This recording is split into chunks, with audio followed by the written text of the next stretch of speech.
Hello, everyone. Dr. William Lee here. As we get older, maintaining strength and easing joint pain becomes more than just a matter of comfort. It's about living fully and independently. Today, I want to focus on something surprising that many people overlook: fruit. Yes, fruit is generally healthy, but not all fruits are created equal, especially if you're over 60 and dealing with joint discomfort, inflammation, or loss of leg strength. Some fruits can actually make these conditions worse, not better. So, today I want to talk to you about 7 fruits that seniors should consider limiting or avoiding altogether to support better mobility, reduce joint pain, and maintain muscle function, especially in the legs. Let's walk through them and I'll explain why. Let's take a closer look at something that often surprises people, especially those who are consciously trying to eat healthier as they age. And that is the idea that certain fruits, though typically considered part of a wholesome diet, can actually be working against your goals of preserving mobility, improving muscle strength, and reducing joint pain. Now, I want to be very clear. I'm not vilifying fruit. Fruit is part of a balanced natural diet. It contains valuable fiber, vitamins, and phytonutrients that are beneficial for long-term health. But especially as we age, our bodies become more sensitive to sugar metabolism, inflammatory triggers, and the delicate balance of hormones and enzymes that support joint health and muscle function. Let me explain why. Many fruits contain a significant amount of natural sugar, mostly in the form of fructose and glucose. Now, compared to refined sugar, these are less harmful in the context of whole food. Yes, but that doesn't mean they are without effect. As we get older, the way our cells process sugar becomes less efficient. Mitochondria, the energy factories inside our cells, slow down. Insulin sensitivity declines. And when you add even naturally high sugar fruits into the mix too often or in large amounts, the body can struggle to maintain stable blood sugar levels. And why does that matter? Because fluctuations in blood sugar and sustained higher glucose levels in the blood are directly tied to systemic inflammation. This means not only do you feel more fatigued, but your joints, which are already dealing with wear and tear, may become stiffer, swollen, or painful. There's also something else happening on a microscopic level that's important to understand. When sugar is in excess, even natural sugar, it can combine with proteins in your bloodstream and create compounds known as advanced glycation end products, or AGs. Now, AGs aren't bad in small amounts, but in excess, they can accumulate in joint cartilage, in ligaments, even in the tiny capillaries that feed our muscles. This leads to stiffening of tissues, impaired oxygen delivery, and worse, a slow but progressive degradation of muscle regeneration capacity. In simple terms, your muscles, especially the large muscle groups in the legs, don't recover as quickly after exertion. And that's a problem because as we age, maintaining leg strength is one of the most important indicators of independence and vitality. There's also the issue of fatty acid oxidation. High sugar intake, even from fruit, blunts your body's ability to burn fat efficiently. That means you're left with more circulating triglycerides, which contribute to low-grade chronic inflammation. And where does this inflammation show up most often? In the joints, the knees, hips, and ankles, which already bear the brunt of your weight and movement. This is particularly important for individuals with osteoarthritis, rheumatoid arthritis, or gout, where even a small inflammatory trigger can lead to flare-ups that last for days or weeks. What we often forget is that inflammation doesn't always come from obvious culprits like fried food or processed meat. Sometimes it sneaks in through what we think is a healthy snack, like a big bowl of grapes, a banana smoothie, or a glass of orange juice. Again, it's not that these foods are inherently bad, but in aging bodies that are already in a more fragile metabolic state, they may tip the scales in the wrong direction. Now, let me give you a comparison. When we consume lower sugar fruits, like berries, for example, we still get the benefit of fiber, vitamins, and antioxidants, but we avoid the sugar spike that contributes to inflammation. Berries like blueberries and blackberries are packed with polyphenols, natural compounds that turn down inflammatory gene expression. They also help preserve the function of endothelial cells, the cells that line our blood vessels, including those that supply our leg muscles. This is one reason why diets high in low sugar fruits are associated with better muscle preservation, stronger grip strength, and reduced joint discomfort in older adults. Another aspect we need to consider is the gut microbiome. Fruits high in sugar can disrupt the balance of gut bacteria by feeding the less helpful strains that promote inflammation. A healthy microbiome, on the other hand, actually produces anti inflammatory compounds and supports proper nutrient absorption, including minerals like magnesium and potassium, which are crucial for muscle contraction and joint function. So the ripple effect of too much sugar rich fruit goes far beyond the digestive system. It affects your joints, your legs, your energy, and your quality of life. So the takeaway here isn't to fear fruit, but to understand fruit. When we reach our 60s, 70s, and beyond, metabolic precision becomes more important than ever. Choosing fruits that don't spike insulin, don't contribute to inflammation, and support blood flow and muscle function can make a remarkable difference. These subtle changes can mean more comfort in your knees, more confidence climbing stairs, and more independence in daily life. This is the kind of nutrition science that empowers us, not just to live longer, but to live better. Let's talk about pineapple, a fruit that's often considered a healing food, and in some ways, rightfully so. It's juicy, tropical, refreshing, and it contains bromelain, a well-known enzyme with natural anti-inflammatory properties. For that reason, many people are led to believe that pineapple is a go-to fruit for reducing joint pain and supporting healing. But this is where we need to slow down and look more closely at the entire picture. Because when it comes to supporting joint health, especially in older adults, pineapple may not always be as beneficial as it seems. First, let's revisit bromelain. Bromelain is an enzyme complex found in the stem and juice of pineapples. In laboratory studies, it's been shown to reduce markers of inflammation by modulating pathways like COX-2, which is also the target of many non-steroidal anti-inflammatory drugs. So yes, bromelain can have anti-inflammatory effects. However, and this is a key distinction, the actual concentration of bromelain in a regular serving of pineapple is quite low, especially if you're just eating slices of the ripe fruit. Most of the clinical benefits of bromelain observed in studies use purified high-dose bromelain supplements, far beyond what you'd find in a few pineapple chunks or even a glass of juice. That's an important nuance. It means you can't necessarily expect those anti-inflammatory benefits simply from eating pineapple.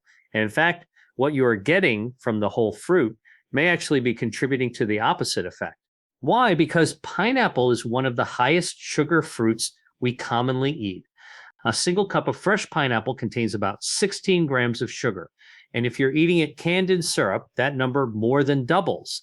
That's a significant glycemic load, particularly for aging adults whose glucose regulation is slower and whose insulin response may not be as sharp as it once was.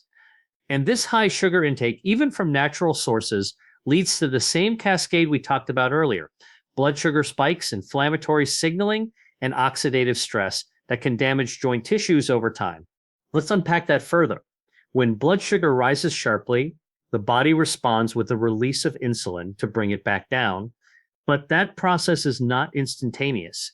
During this period, excess sugar can undergo a process called glycation, where it binds to proteins and forms those harmful compounds called AGEs, advanced glycation end products. These AGEs accumulate in the collagen-rich tissues of the body, and that includes cartilage, ligaments, and tendons, all of which are critical to joint health and flexibility. Now imagine you're someone already experiencing osteoarthritis, or even just age-related wear and tear in your knees or hips. When AGs begin to accumulate in those tissues, they make the joint less flexible, more prone to inflammation, and more sensitive to mechanical stress. You may begin to feel more stiffness in the morning, more swelling after walking, or more discomfort going upstairs. It's a process that unfolds quietly but steadily, and what makes it worse is that many people are unknowingly fueling it with frequent intake of high sugar fruits like pineapple. There's another factor to consider, and that's acidity. Pineapple is naturally acidic. For some individuals, especially those with gout, rheumatoid arthritis, or sensitive stomachs, acidic foods can trigger or worsen inflammatory responses in the joints. This is especially true for people who already have elevated uric acid levels or who are managing chronic inflammation. While not everyone reacts to acidity in the same way, I've seen many older patients report that pineapple, while delicious, tends to leave them feeling more inflamed or achy after eating it regularly. There's also the way pineapple is consumed. Often it's added to smoothies with other fruits or served in large quantities because of its sweetness. It's easy to eat 2 or 3 cups without thinking, especially because it's light and refreshing. But in doing so, you're getting a heavy sugar load, one that's likely to increase triglyceride levels, impair fat metabolism, and worsen the systemic inflammation that's already contributing to joint and muscle discomfort. So while pineapple does have some promising compounds, we have to be honest about the net effect, especially for seniors. The small amount of bromelain in fresh pineapple does not outweigh the potential downside of its high sugar and acid load, particularly when consumed regularly. If you're looking for anti-inflammatory benefits, you're far better off with berries, kiwi, or even pomegranate arils, which have much lower sugar levels and a broader spectrum of polyphenols that actively protect joints, improve circulation, and reduce oxidative stress. If you love pineapple and don't want to give it up entirely, I often recommend treating it as an occasional topping, not a main component of your fruit intake. A few small chunks in a salad with leafy greens and healthy fats can help balance the glycemic impact. But making pineapple a daily snack, especially in juice or canned form, may silently be working against your goals of pain-free movement and leg strength. As we age, every dietary choice matters just a little more. It's not about strict restriction, it's about strategic inclusion.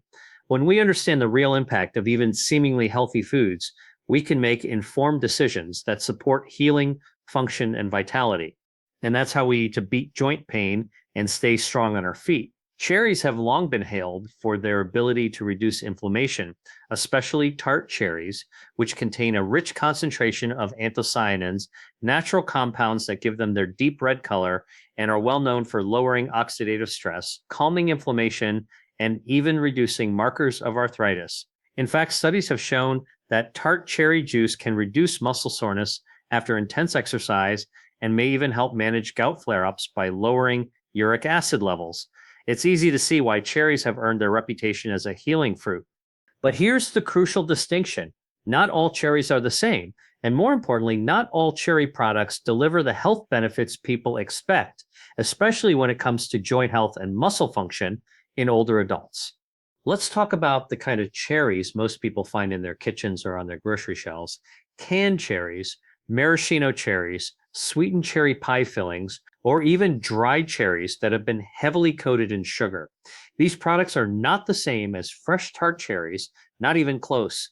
And when we look through the lens of inflammation, sugar metabolism, and age-related joint decline, they may be doing far more harm than good. The biggest issue here is added sugar. Canned cherries, for example, are often packed in heavy syrup, which is a mixture of concentrated sugar and water. Even those labeled as light syrup still carry a substantial amount of sugar. A half cup of canned cherries in syrup can contain 20 to 30 grams of sugar and sometimes more. That's more sugar than many desserts. And the problem isn't just the number, it's the metabolic consequences of that sugar on the aging body.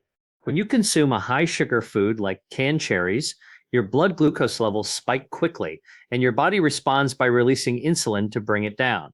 But this spike and crash pattern creates a pro-inflammatory state in the body, particularly dangerous for people already dealing with joint stiffness, arthritic pain, or muscle weakness. Remember, inflammation is a key driver of joint degeneration. It weakens cartilage, increases joint fluid, and sensitizes the nerve endings in the joint capsule, making everyday movements more painful. Over time, frequent spikes in blood sugar also impair mitochondrial function, and that's critical. The mitochondria in your muscle cells are responsible for generating energy.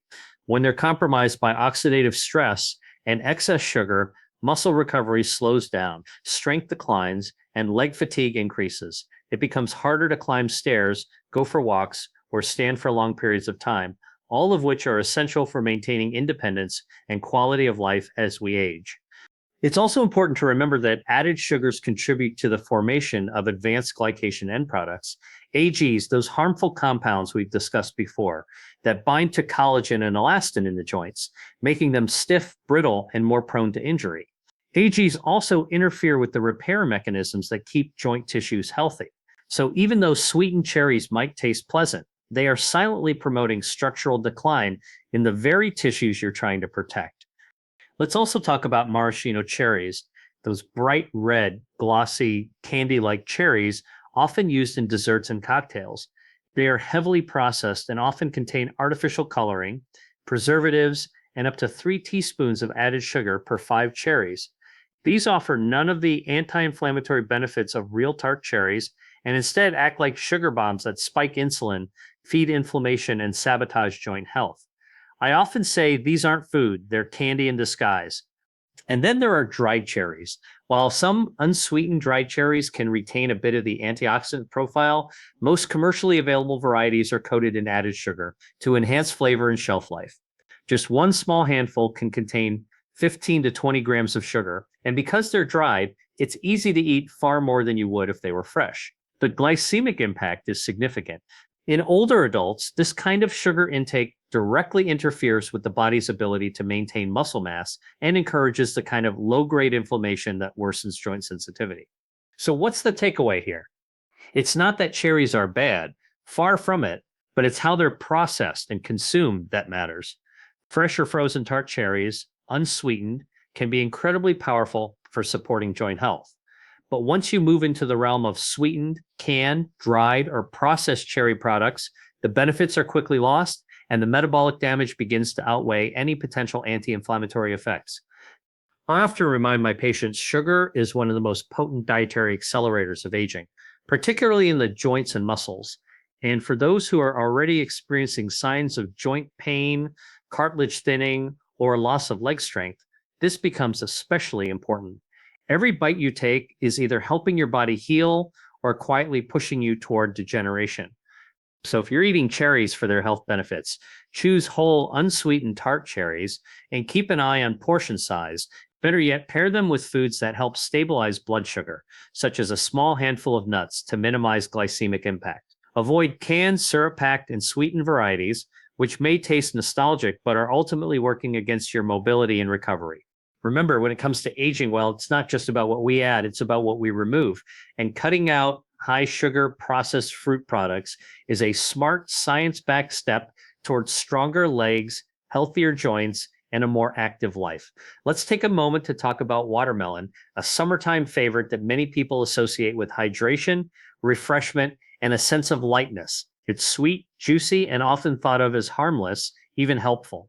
And in some contexts, it is. Watermelon is over 90% water, and it does contain some valuable compounds like lycopene, which has antioxidant effects, and citrulline, which can support blood flow.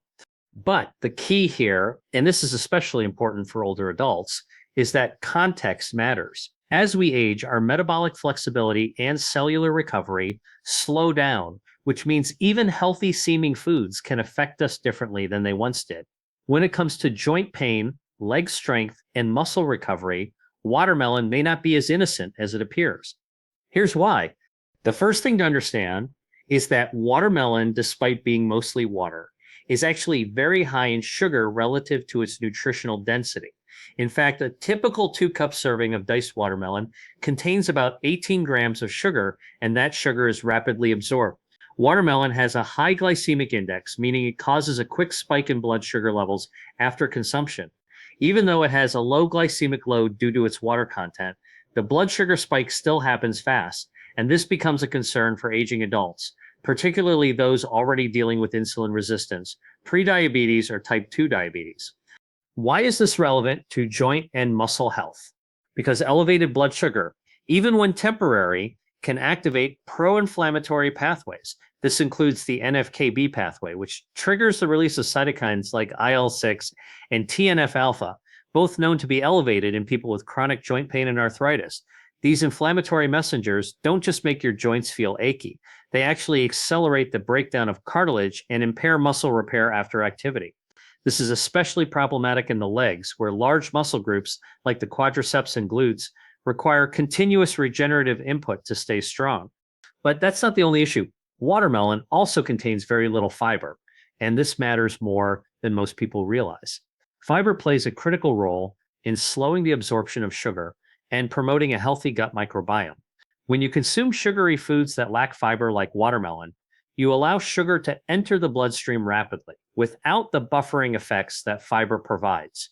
Over time, this repeated pattern leads to oxidative stress and glycation of joint tissues, a silent but potent driver of stiffness, swelling, and pain in the knees, hips, and ankles. Let's not forget the role of advanced glycation end products, AGs here. As we've discussed, these are harmful compounds formed when sugars bind to proteins in the body. The collagen found in joint cartilage and connective tissues is particularly vulnerable to glycation. This process makes joints less elastic, more brittle, and prone to inflammation. In people with osteoarthritis, AGs are often found in elevated levels within the synovial fluid, the very substance meant to keep joints moving smoothly. So while that slice of watermelon might feel cooling and refreshing in the moment, it could be setting off a chain reaction at the microscopic level, spiking blood sugar, feeding inflammation, and slowly weakening the structure of your joints. Now let's look at how this affects muscle function, especially in the legs. Leg muscles are highly metabolic tissues. They require constant energy, blood flow, and cellular repair to remain strong. But when blood sugar is spiking regularly, the insulin response becomes less efficient over time. The result is that muscles don't receive fuel as effectively, and worse, muscle protein synthesis slows down. That means your legs become weaker, more easily fatigued, and more prone to injury, not because of aging alone, but because of metabolic interference from the foods you're eating. Now, someone might ask, but doesn't watermelon have citrulline? Isn't that good for blood flow? And yes, watermelon does contain L-citrulline, an amino acid that can increase nitric oxide levels and help relax blood vessels. But here's the catch. You'd have to eat an impractical amount of watermelon to get a therapeutic dose of citrulline. In most studies, the amount required for vascular benefits far exceeds what anyone would consume in a sitting without overloading on sugar. So while the presence of citrulline is interesting, it doesn't outweigh the potential downsides, especially for someone trying to preserve muscle function and manage joint inflammation. Another factor to consider is portion size. Watermelon is easy to overeat because it feels light and isn't calorie dense. But many people eat 3 to 4 cups in one sitting, especially in summer months.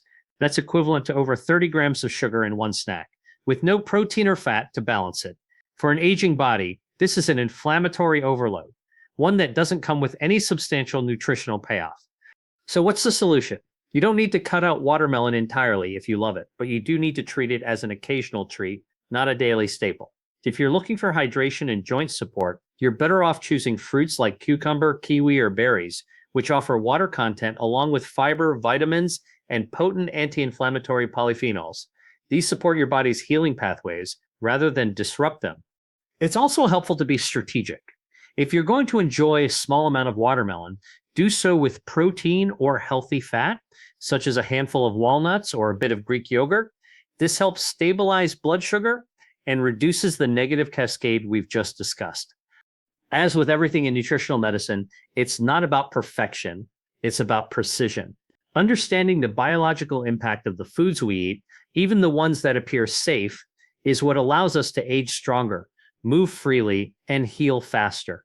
Your body is always listening to the choices you make, and every small adjustment, like rethinking that extra bowl of watermelon, can bring you one step closer to the vibrant, mobile, pain-free life you deserve. Bananas are one of the most widely consumed fruits in the world. They're convenient, affordable, naturally packaged, and often recommended as a good source of potassium, a mineral that's vital for regulating muscle contractions, nerve function, and fluid balance.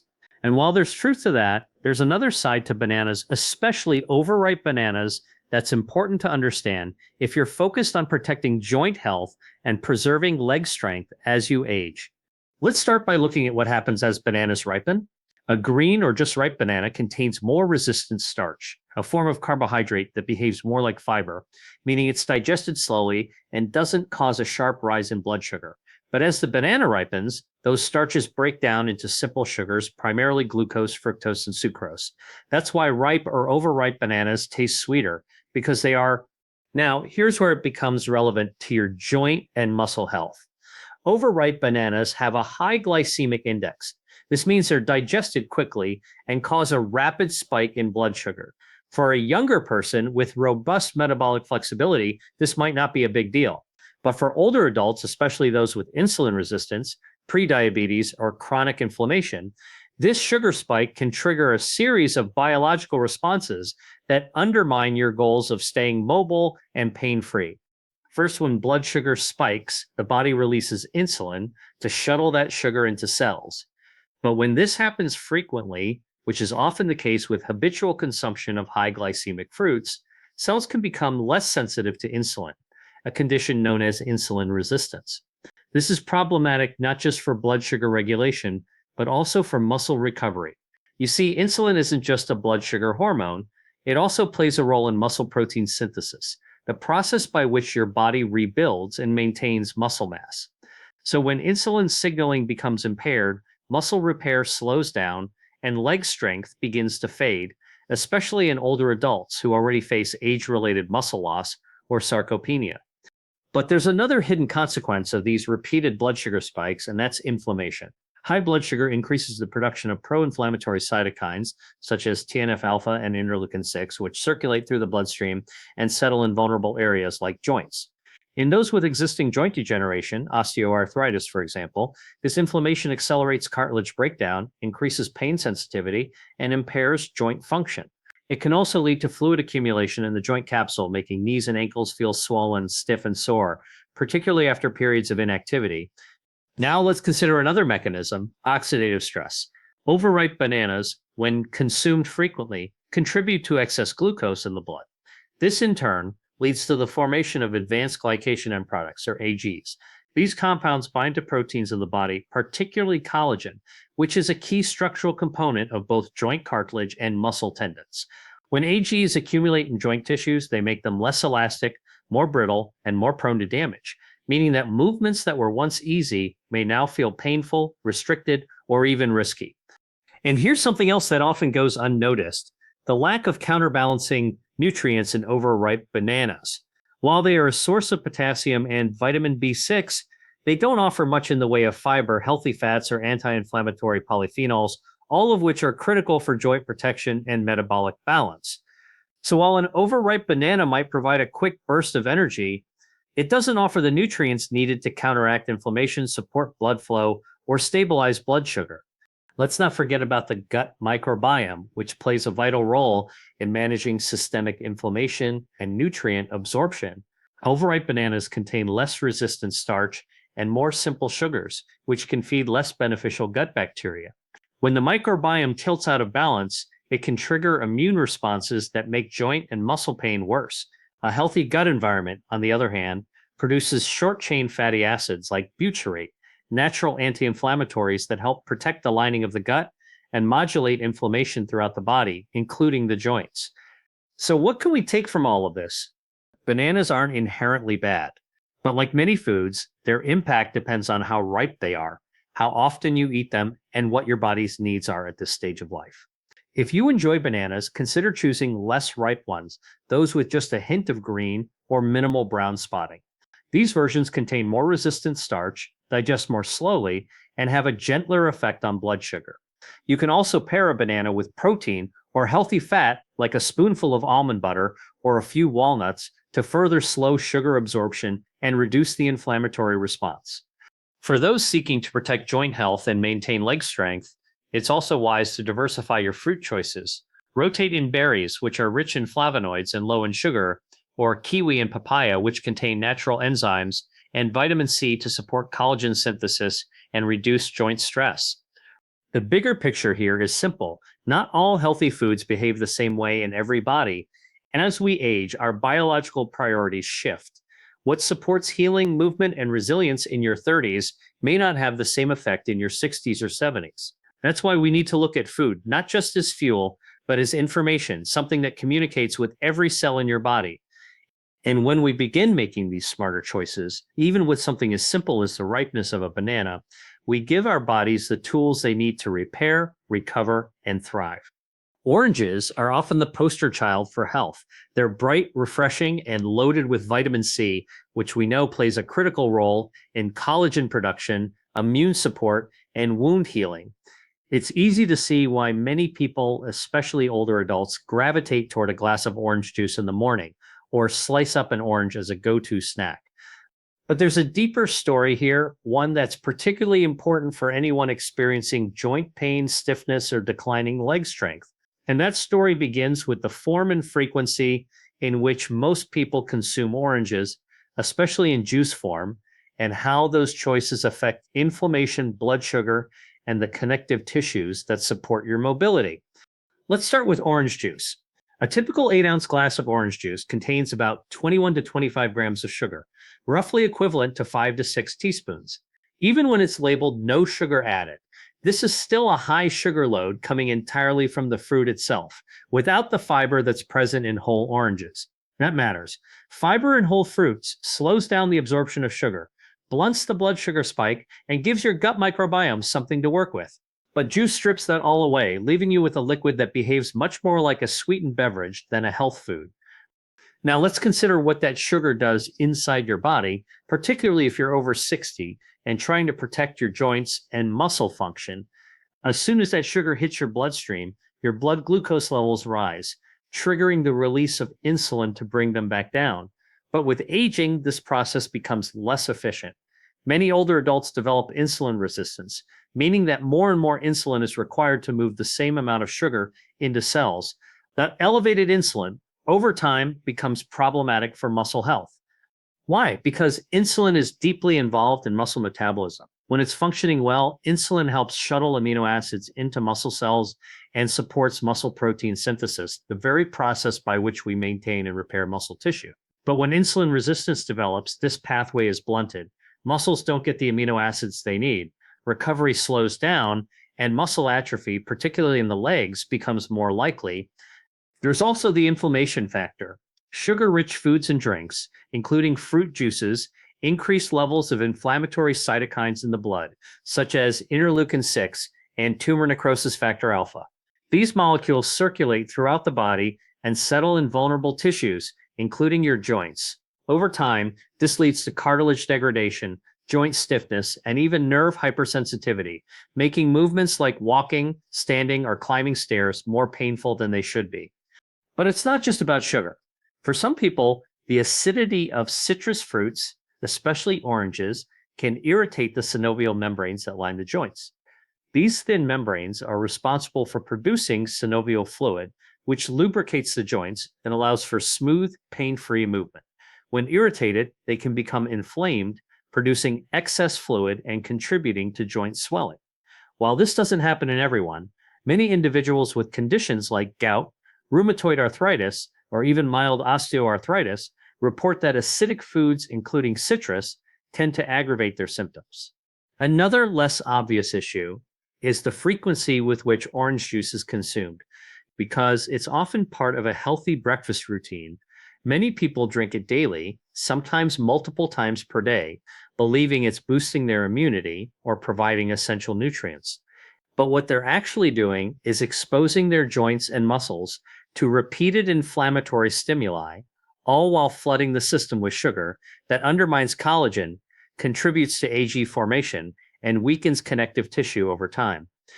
Speaking of collagen, let's take a closer look. Collagen is the structural protein that makes up cartilage, tendons, and ligaments, all critical for joint integrity and leg strength. Vitamin C, which oranges are known for, is essential in the production of collagen. But if you're constantly bombarding your system with sugar, you're actually working against collagen, not for it. That's because sugar binds to collagen proteins and forms advanced glycation end products, AGs, which make collagen fibers rigid, brittle, and less functional. In essence, while orange juice may give you the ingredients to build collagen, its high sugar content simultaneously promotes the breakdown of that very same collagen. It's a paradox, and one that underscores why context is so important in nutrition. The nutrient itself is not the issue. Vitamin C is essential, but the delivery system matters.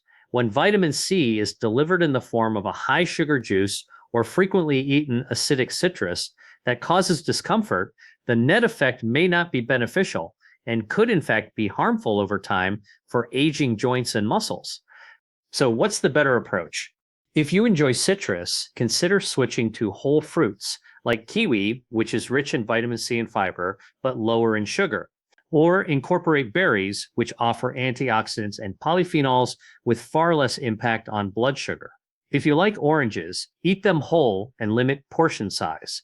A small orange or clementine with some nuts can give you the nutrients without the blood sugar crash. And if you're drinking orange juice daily, consider reducing the frequency or replacing it with infused water, green tea, or a smoothie with balanced macros that support muscle and joint health. Ultimately, the foods we choose either promote inflammation or healing, muscle loss or muscle regeneration, joint breakdown or joint protection. The choice isn't always obvious, especially with foods we assume are healthy. But with just a bit of science, we can begin to see clearly, because staying strong, mobile, and pain free in your 60s, 70s, and beyond doesn't require extreme diets. It requires smart, informed decisions, one bite, one sip, one step at a time.